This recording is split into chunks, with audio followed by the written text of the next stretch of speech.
세상에 떠도는 기묘한 괴담들. 첫 번째 이야기. 저수지에서 수영하지 마라. 아주 어렸을 적 얘기야. 아마도 내가 6살쯤 됐을 무렵쯤이지. 나와 우리 부모님은 전북 익산, 그 당시에는 일이라고 불렸던 시골 외가집에 놀러가게 됐어. 지금은 눈 씻고 찾아볼 수도 없을 정도로 시골틱한 허름한 집이었지. 외할머니, 외숙모, 삼촌, 이모들 모두 서울에서 간만에 놀러온 나를 엄청 반겨주셨어. 그때만 해도 놀거리가 많지 않았잖아. 보자케야 갯벌 가서 털개 잡고 사촌형들이랑 전쟁놀이 하는 거 이외는 별거 없었어. 그러던 와중에 우리 식구 모두가 근처 저수지에 가서 고기나 구워 먹기로 한 거지. 한여름이니까 저수지물에서 수영도 할 겸 말이야. 고기도 먹고 수박도 먹고 이것저것 먹으며 즐거운 시간을 보내고 있었어. 우리 식구가 놀러간 저수지는 사람들 손을 많이 타지 않는 곳이라서 엄청 깨끗했던 걸로 기억해. 고여있는 물인데도 많이 깨끗하더라고. 당시에 우리 아빠가 구입해준 아동용 구명조끼를 입고 나는 물속으로 한 발자국씩 내려갔어. 그때 처음 들어가 본 저수지에 대한 느낌은 고여있는 물이라 미지근했어. 수영하기는 괜찮은 정도였지. 한 발자국 내디면 발목까지, 세네 번 내디디면 무릎 정도까지. 좀 더 들어가면 깊이를 알 수 없을 정도로 확 빠져들어가더라고. 땅에 발이 닿지 않자 순간 겁이 덜컥 났지만 이내 적응됐어. 나 혼자 물속에서 노는 건 처음이었거든. 아빠가 사준 구명조끼 덕분에 나 혼자 물놀이를 즐길 수 있었어. 몇 분이 지났어. 못해서 즐거운 한때를 보내는 우리 식구들이 나를 쳐다보고 손을 흔들어주며 너무 멀리까지 가면 안 되라고 얘기하더라. 나도 삼촌들과 이모들을 향해 손을 흔들어줬지. 너무 신난 나머지 난 양팔을 들어 만세를 외쳤어. 그 순간 내 체구에 비해 약간 헐렁거리던 구명조끼에서 몸이 빠져버린 거야.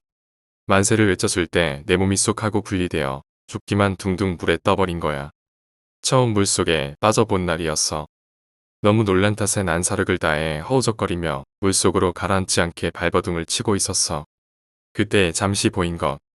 나를 보며 어쩔 줄 몰라 하던 가족들의 외침과 나를 구하기 위해 필사적으로 물속으로 몸을 내던진 우리 막내 삼촌의 모습이었어.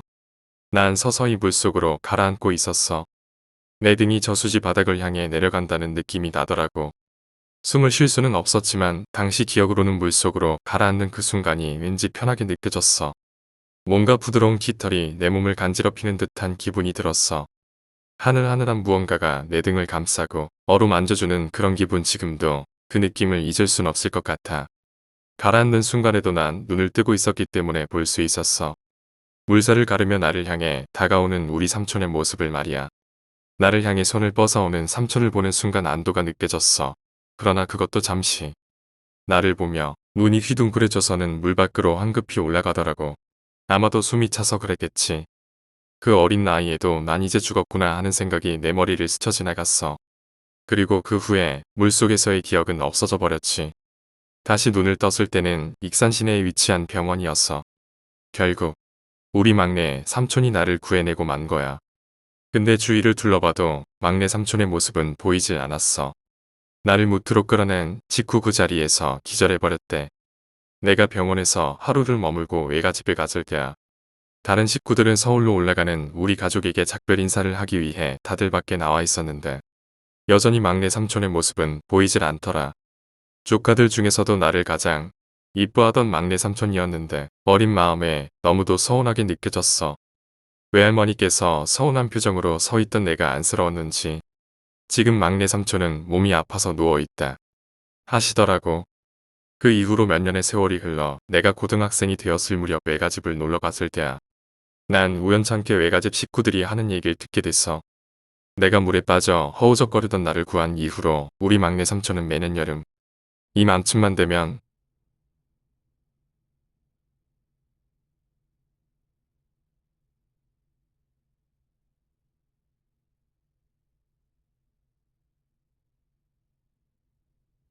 뱉어서 나올 생각을. 그 이유가 너무 궁금했던 나는 3일 밤낮으로 막내 삼촌에게 매달려서 그동안 무슨 일이 있었던 거길래 그런 거냐고 물어봤어.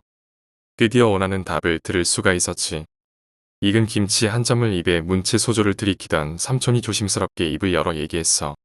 내가 널 구하러 물속에 들어가 네 손을 잡으려 하는 순간 난 똑똑히 봤어.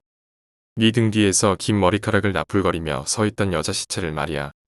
퉁퉁하게 불어버린 얼굴인데 눈동자는 나를 쳐다보고 있었어.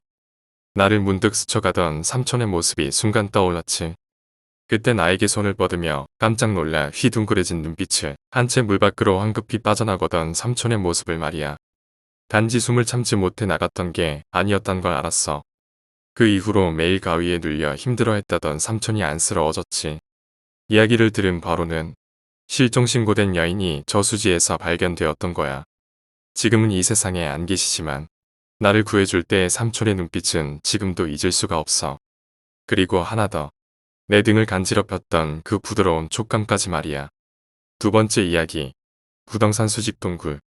1984년 여름 어느 날이었습니다. 방학을 맞이하여 본격적인 활동에 들어간 동국대학교 내 동아리인 동굴 탐험연구회에서는 탐험대를 구성하여 부동산 수집굴 탐사에 나섰습니다.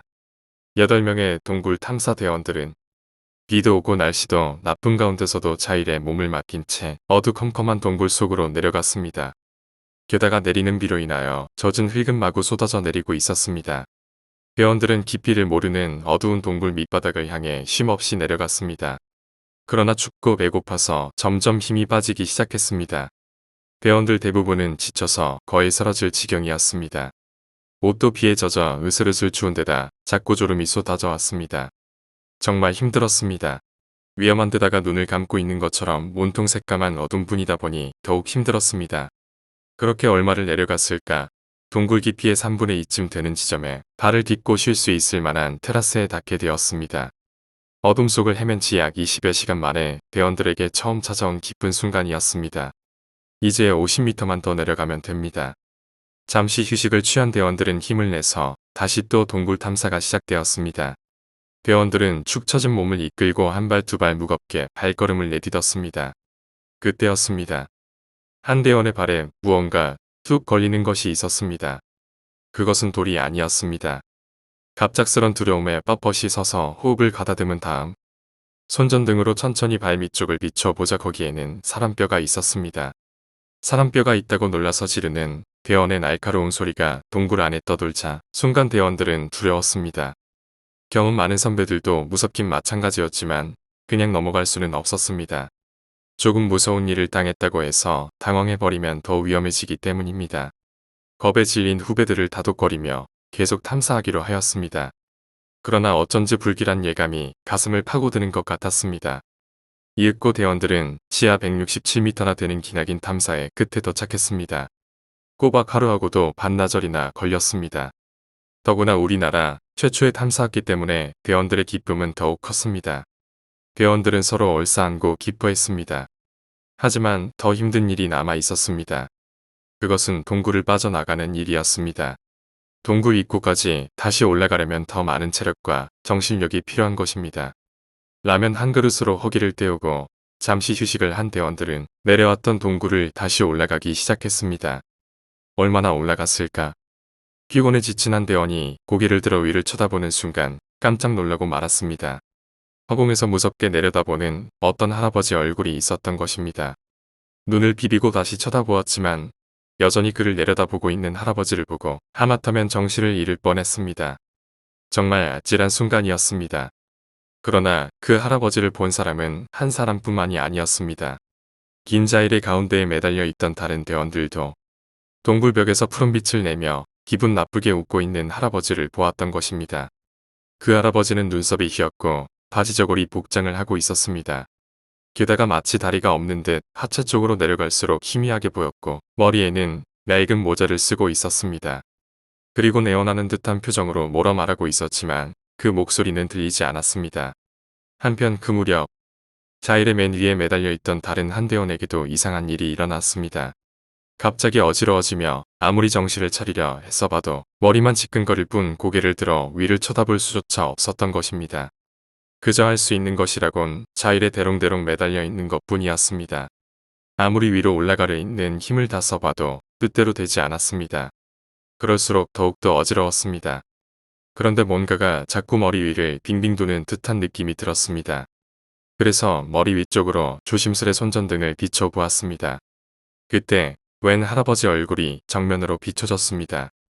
그 할아버지는 뭔가 애타게 하소연하는 것 같았습니다. 그러면서 손전등의 빛을 따라 그 얼굴이 점점 가까이 다가왔습니다. 이것은 환상일 거라고. 너무 지쳐서 잠시 헛개비를 보고 있는 거라고 되뇌이며 정신을 집중하기 위하여 두 눈을 꼭 감았습니다. 그런데 어느 순간 발 아래쪽 어둠 속에서 여자의 간드러진 신음소리 같은 것이 들려왔습니다. 바로 밑에서 올라오고 있는 평소 장난기 많은 대원이 장난치는 것으로 생각하고 아래쪽으로 손전등을 비추며 물어보았습니다. 그러자 이상한 신음소리가 다시 들려왔습니다. 이상했습니다. 그 신음소리는 분명 다른 대원의 장난이 아니었던 것입니다. 그러자 그 대원은 이번엔 더욱 아래쪽을 비춰보았습니다. 그때 그곳은 흰 소복을 입은 여자가 머리를 풀어 헤친 채 커다란 통나무에 눌려 허우적거리고 있었습니다. 그 여자는 마치 아픈 것처럼 몸을 이리저리 비틀며 도와달라는 신용을 하기도 했습니다. 그러다 어느 순간 동작을 멈추고는 그 대원을 째려보았습니다. 평소 담력 훈련을 많이 하였었지만 그 상황은 정말 믿고 싶지 않았습니다. 그런 얘기를 하면 다른 동료들에게 겁쟁이라고 놀림을 당할 것 같기도 하여 숨소리마저 죽여가며 그냥 잠자코 있을 수밖에 없었습니다. 그때였습니다. 아래쪽에 있던 대원도 그 여자를 봤습니다. 그 대원의 온 몸은 뻣뻣하게 굳어버렸습니다. 창백한 얼굴의 그 여자가 바닥에 누운 채 자신을 올려다보고 있었기 때문입니다. 무서움에 얼른 고개를 돌리고 빨리 동굴을 빠져나가기 위해 다시 자리를 꼭 쥐었습니다. 그러나 대원들 중 어느 누구도 그 끔찍한 경험을 말하지 않았습니다. 얼마 후 내려올 때 잠시 휴식을 취했던 테라스 지점에 도착한 대원들은 뼈를 발견했던 곳으로 모여들었습니다. 대원들은 뼈의 주인이 누군지는 모르지만 아마도 절박한 상황에서 구출되기만을 바라며 죽어갔을 고인의 유골을 잘 수습하여 양지 바른 곳에 묻어주는 게 좋겠다고 생각하였습니다. 대장의 말에 따라 대원들은 서둘러 유골들을 주워 담기 시작했습니다. 유골은 몹시 상해 있었습니다. 그래서 결국 상한 것들은 빼고 제대로 된 유골들만 배낭에 넣었습니다. 얼마 후 안간 힘을 쓴 그때 드디어 대원들은 동굴 입구에 도착할 수 있었습니다. 동굴을 빠져나간 대원들은 서로 얼싸안고 기뻐했습니다. 하지만 맨 마지막으로 올라가던 대원은 동굴을 빠져나오기 직전에 또 한 번 아찔한 것을 보고 말았습니다. 몸 윗부분만 보이는 할아버지가 그 대원의 머리 위에서 눈을 부릅뜨고 내려다보고 있었던 것입니다. 그 할아버지는 매우 화가 나 있었습니다. 그러자 그 할아버지를 본 대원은 너무 놀란 나머지 유골이 담긴 배낭을 동굴 안으로 떨어뜨리고 말았습니다. 결국 동굴을 안전하게 빠져나오긴 했지만 대원들은 또 다른 고민에 빠질 수밖에 없었습니다. 이 상황에서 누가 선뜻 악몽의 동굴 속으로 다시 들어가겠다고 나서겠습니까? 그러자 대장은 마음을 굳게 다지고 다시 들어가겠다고 동료들에게 말했습니다. 아무래도 그냥 가기엔 마음이 개운치 않았던 것입니다. 대원들의 걱정을 뒤로한 채 대장은 다시 수직 동굴 속으로 발을 내디뎠습니다. 혼자라 그런지 동굴 안은 더 어둡고 무섭게 느껴졌습니다. 더구나 비에 쓸려 젖은 흙 때문에 제대로 눈을 뜰 수조차 없었습니다. 그래도 유골을 그냥 버려두고 간다는 것은 두고두고 후회할지도 모른다는 생각에 다시 힘을 내었습니다. 그런데 거의 테라스에 닿을 즈음 8명이 매달려 있어도 멀쩡하던 자일이 느닷없이 뚝 끊어져 버렸습니다. 대장은 바닥에 떨어져 그대로 정신을 잃고 말았습니다. 그와 동시에 할아버지의 웃음소리가 동굴 안을 메아리쳤습니다. 그리고 얼마의 시간이 흘렀습니다. 동굴 어딘가에서 한 방울 두 방울 똑똑 떨어지는 물소리의 대장은 힘겹게 눈꺼풀을 걷어 올렸습니다. 그러나 눈앞에 펼쳐져 있는 거라곤 깜깜한 어둠뿐이었습니다. 다행히 발목만 약간 삐끗했을 뿐 크게 다친 데는 없는 것 같았습니다. 어두운 동굴 안을 비춰보려고 손전등을 찾았지만 손에는 손전등이 쥐어져 있지 않았습니다. 급히 내려오는 바람에 탐사용 헬멧도 안 쓰고 와서 상황은 더더욱 난감했습니다. 이리저리 정신없이 기어다니며 바닥을 더듬어 보았지만 손전등은 찾을 수 없었습니다. 큰일 났습니다. 라이터도 비에 젖어서 안 켜지고 이제는 구조될 때까지 그냥 기다릴 수밖에 없다고 생각하고 있는데 어디선가 다시 울음소리가 들리는 것이었습니다. 그것도 어둠 속에서 흘러나오는 소리라 더욱 놀랐습니다. 손전등이라도 있으면 비춰볼 텐데 있는 거라곤 두 눈밖에 없으니 더 무서웠던 것입니다. 그 순간 또다시 누군가의 흐느낌과 함께 살려달라는 애절한 목소리가 들려왔습니다. 대장은 두근두근 뛰는 가슴을 안고 다리를 절룩거리며 소리나는 쪽으로 조심조심 다가갔습니다. 앞이 전혀 보이지 않으니 장님처럼 그저 양손을 휘저으며 장애물을 피해 나갈 수밖에 없었습니다. 그렇게 한참 동안 어둠을 헤쳐가는 도중 갑자기 발에 뭔가 툭 치이는 것이 있었습니다. 대장은 그 자리에 쪼그리고 앉아 손으로 바닥을 더듬어 보았습니다. 뭔가가 만져졌습니다. 그것은 고맙게도 손전등이었습니다. 그러나 건전지가 거의 닳아선지 불빛은 매우 약했습니다. 그때였습니다. 아주 가까운 곳에서 뭔가 바스락거리는 소리가 났습니다. 대장은 덜컥 내려앉은 가슴을 진정시키며 그쪽으로 손전등을 비춰보았습니다. 그 순간 박쥐떼가 한꺼번에 푸드득 날아오르며 동굴 안을 새까맣게 메웠습니다. 대장은 재빨리 머리를 감싸며 바닥에 엎드렸습니다.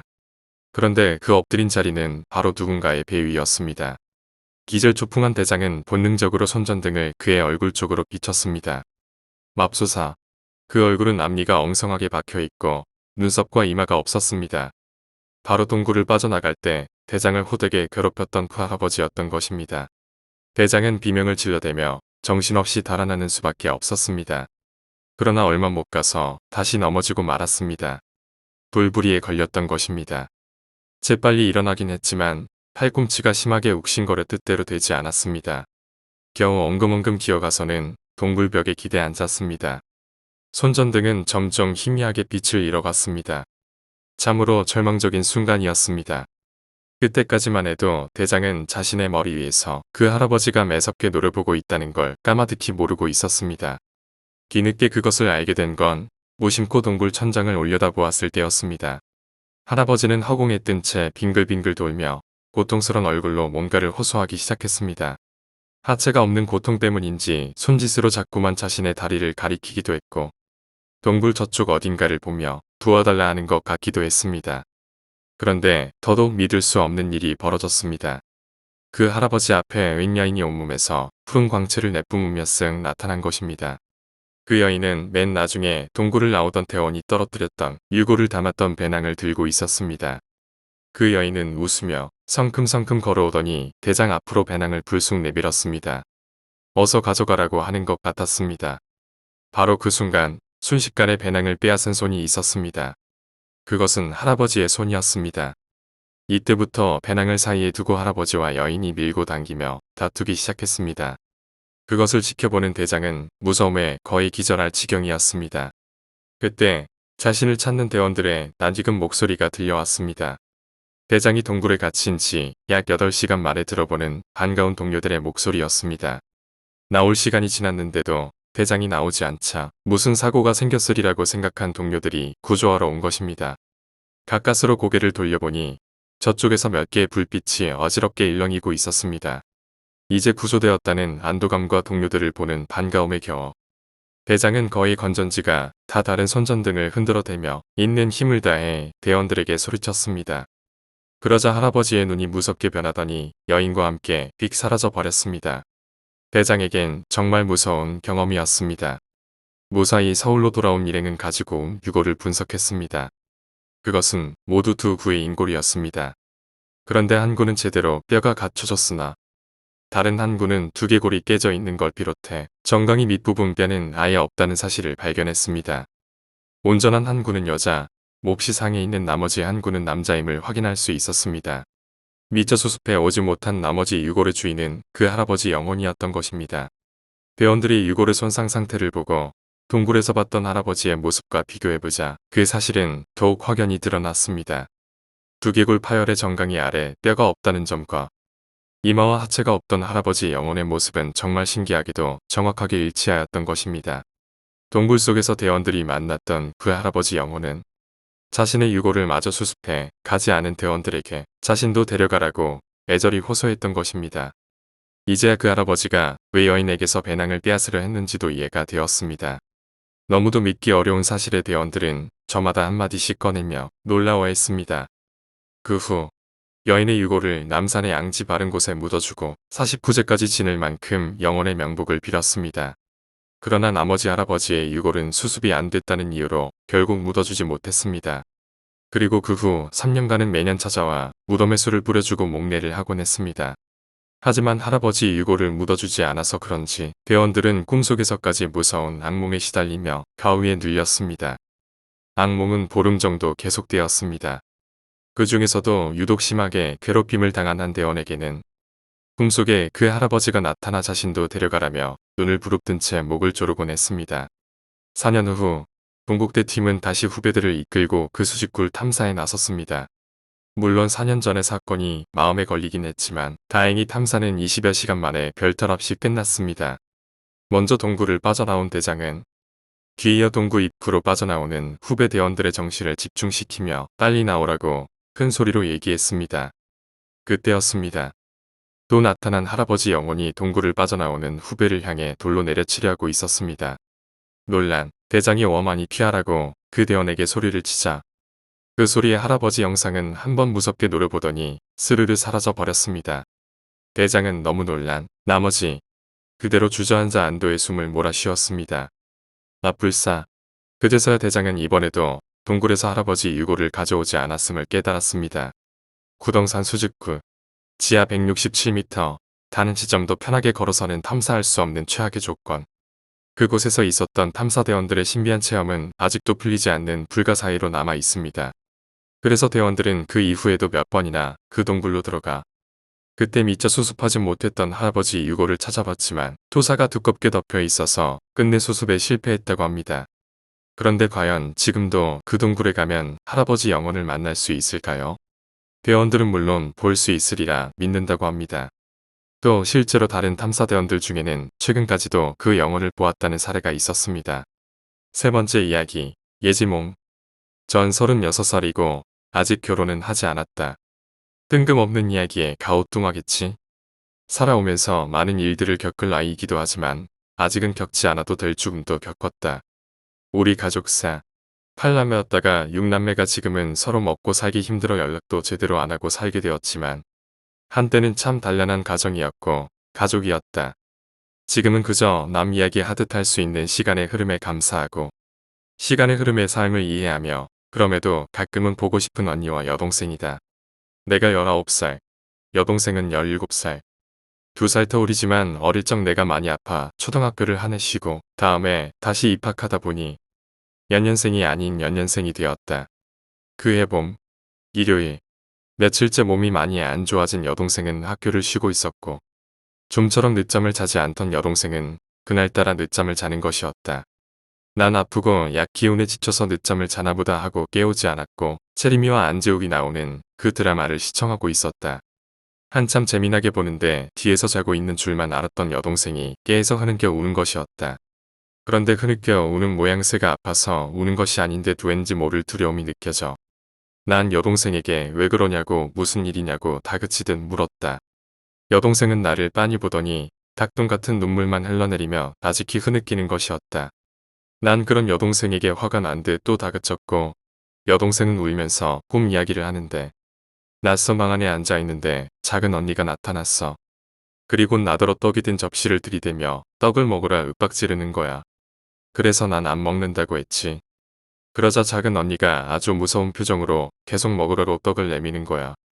난 왠지 먹으면 안 될 것 같아서 싫다고 버티는데 작은 언니가 난리리 마냥 담배를 피면서 내가 안 먹는다고 하며 비꼬는데 그 표정과 말투가 너무 무서웠어. 그래도 버티는데 작은 언니가 나를 째려보는데 그 눈이 너무너무 무서워 떡을 조금 베어 먹고는 깼어. 여동생의 꿈 이야기를 듣고 난 멍해졌다. 순간 느꼈던 두려움이 이 때문이었나 싶은데 여동생의 혼잣말. 작은 언니가 나 데리고 가려나 봐. 아무래도 그런 것 같아. 여동생은 이제 흐느낌 대신 소리 없이 눈물만 흘러내리고 있었다. 난 그런 여동생을 안아주며 여동생을 안심시키기 위해 짐짓 화난 듯 쓸데없는 생각 말고 그런 거 아니니까 걱정 말라고 달려있는 것밖에 할 게 없었다. 어느 정도 진정이 되었는지 여동생은 졸립다고 다시 잠이 들었고 난 기다렸다는 듯 마당으로 뛰쳐나와서 마당 한켠에서 일을 하고 계시는 엄마에게 다짜고자 엄마가 다니는 절, 주지스님이라도 모셔오라고 했다. 엄마는 왜 그러냐며 놀라시고 난 여동생의 꿈 이야기를 해 그리고 당장 주지스님께 전화하라고 엄마를 닥달했다. 그러나 우리 엄마는 별 대수롭지 않게 여겼고 난 그런 엄마에게 화가 났다. 그러다 동생 죽으면 어떻게 할 거냐고 빨리 주지스님 모셔와야 한다는 내게. 엄마는 미친년이라며 내게 불같이 화를 냈고 급기야 엄마와 나는 언성을 높이며 싸우게 되었다. 그 소리에 동생이 깨었는지 나를 불렀다. 여동생은 엄마한테 안 돼 그러지 말라며 그저 하염없이 울기만 했다. 모든 걸 체념하는 눈빛으로. 그 다음날 새벽, 동이틀 무렵. 그날은 죽은 언니가 병원에 실려가기 전의 시간과 비슷한 시각.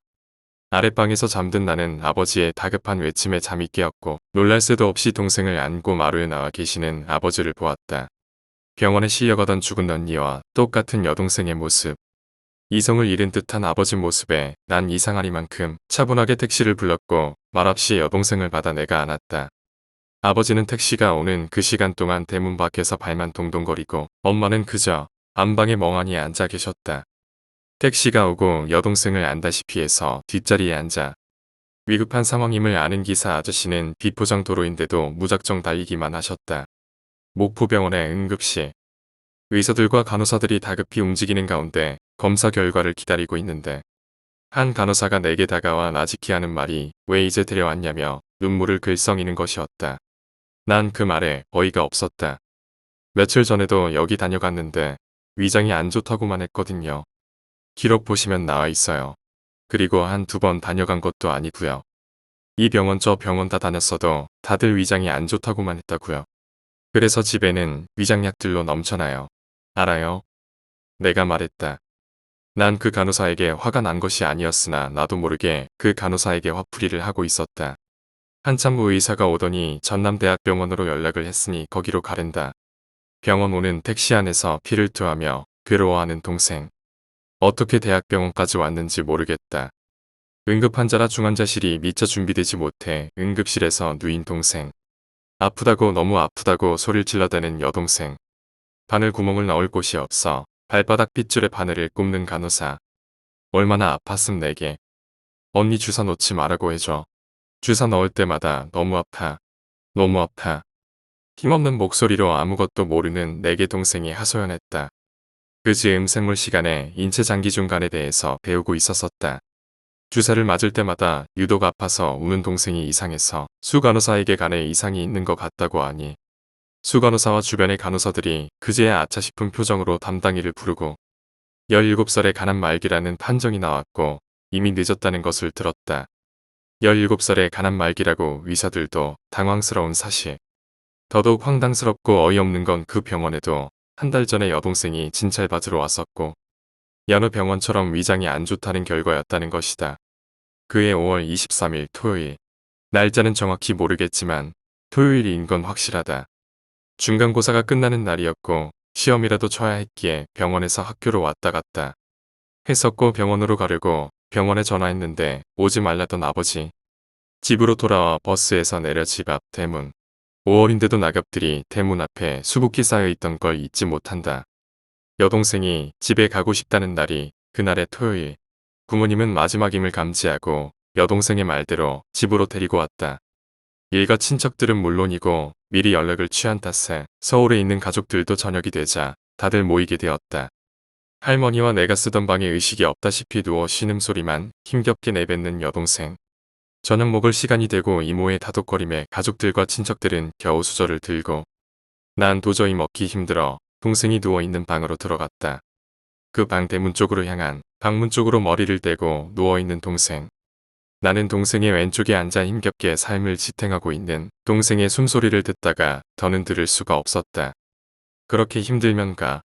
그렇게 힘들어 하지 말고 그냥 놔. 괜찮아. 작은 언니가 무서우면 할머니를 찾아.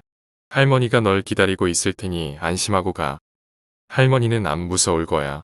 그러니까 걱정하지 말고 그렇게 힘들면 편히 가. 내가 할 수 있는 일은 그런 말뿐이라서 울먹이며 동생에게 말을 하는데 그 순간이었다.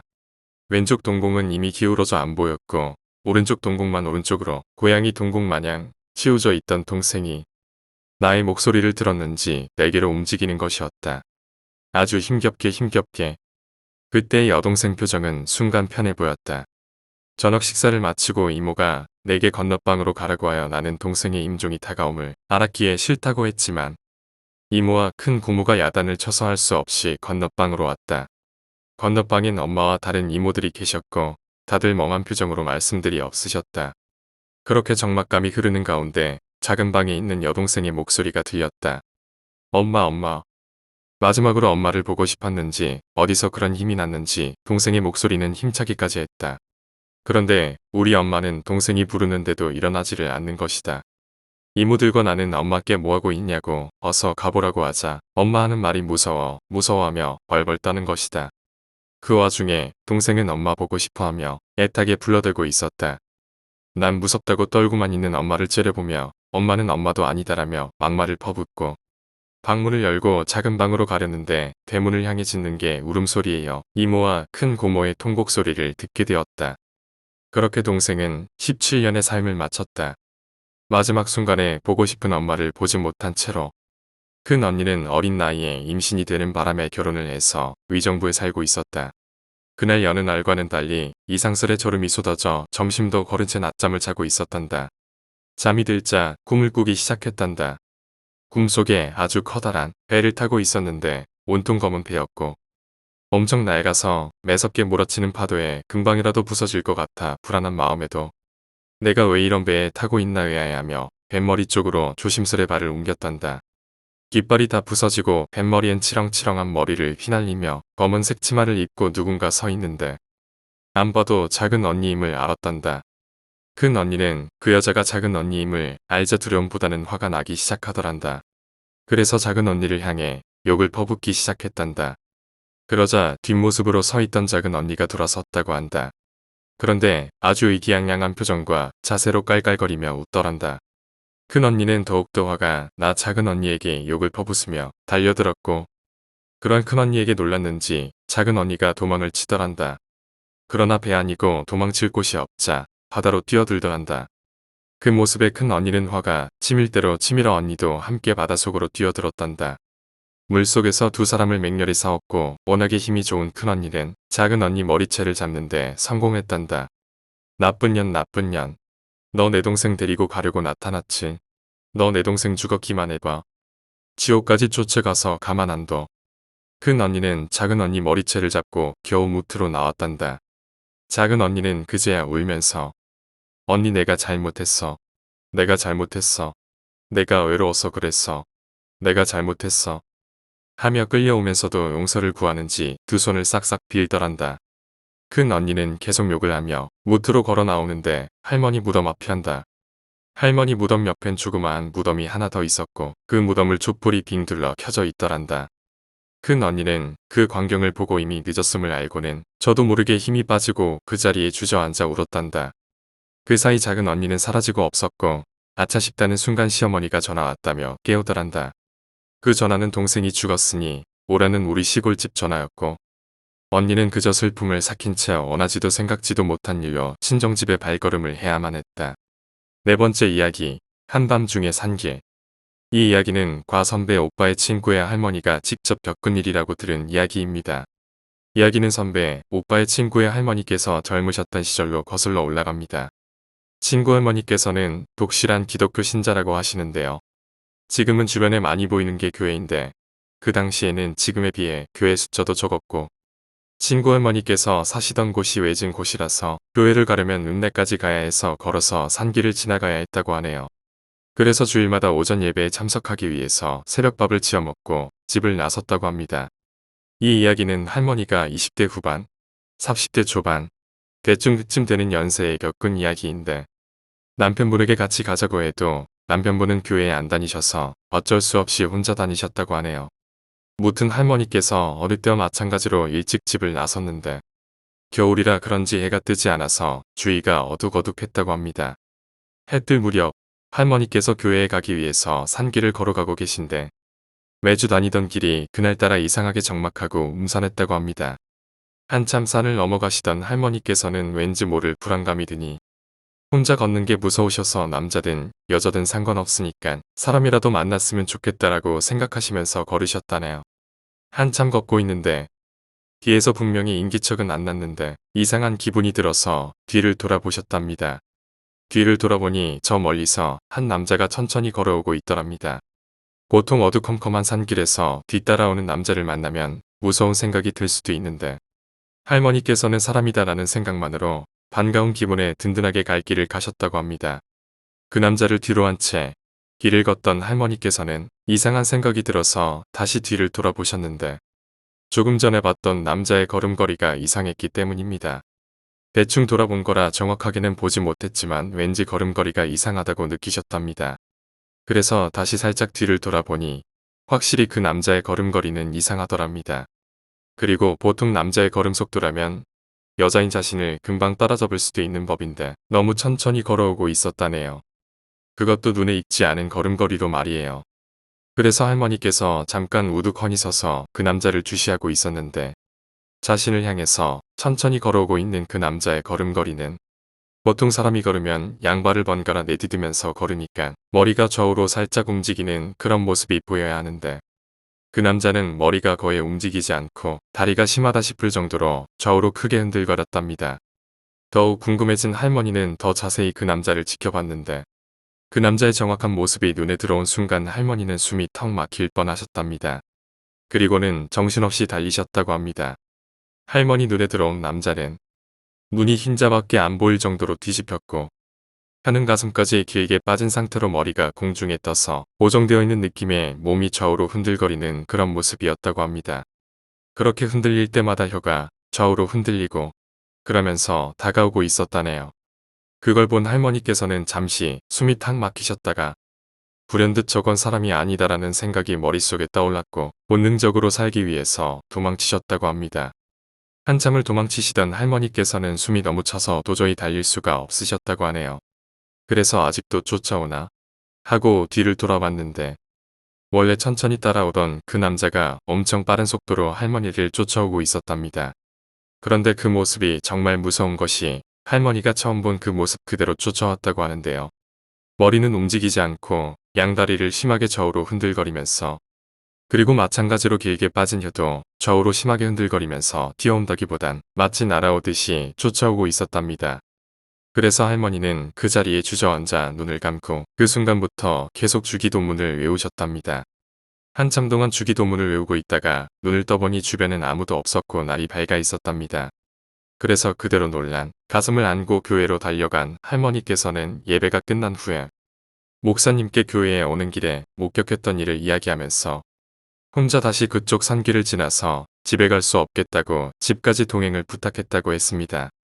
목사님께서는 선뜻 부탁을 들어주셔서 같이 집에 오고 있는데 할머니께서 지나오셨던 산길, 그 산길 중에서 할머니께서 그 이상한 남자를 처음 목격했던 그 장소쯤 되는 곳에 사람들이 모여 있었답니다.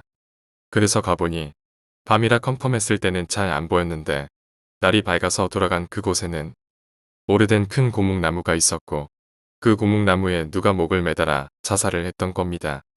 처음에 무슨 일인지 모르고 그 나무 근처로 온 할머니께서는 의도치 않게 그 나무에 매달린 시체를 보셨는데 그 시체는 바로 새벽에 할머니를 쫓아왔던 그 남자였다고 합니다.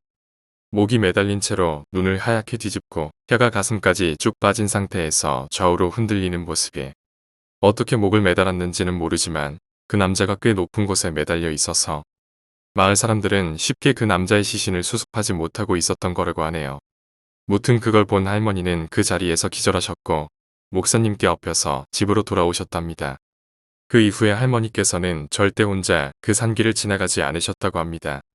이렇게 친구 할머니의 이야기를 마친 선배 오빠가 여기에 덧붙여서 액기에 대한 설명을 해줬는데 그 오빠의 말로는 액기란 목매달아 죽은 귀신을 말하며 이 액기는 자기가 목매달아 죽은 장소에서 계속 목매달아 죽는 일을 반복하다가 그 장소를 지나는 사람을 홀려서 똑같이 목매달아 죽게 만드는 귀신이라고 합니다. 그러면서 그 남자가 목매달아 죽어서 액기가 됐고 때마침 그 길을 지나던 할머니가 그 액기를 만났던 것 같다고 합니다. 할머니를 홀려서 똑같이 목매달아 죽게 만들려고 했다가 할머니께서 외운 주기도문 덕분인지 아니면 때마침 해가 뜬 덕분인지 해치지 못하고 사라진 것 같다고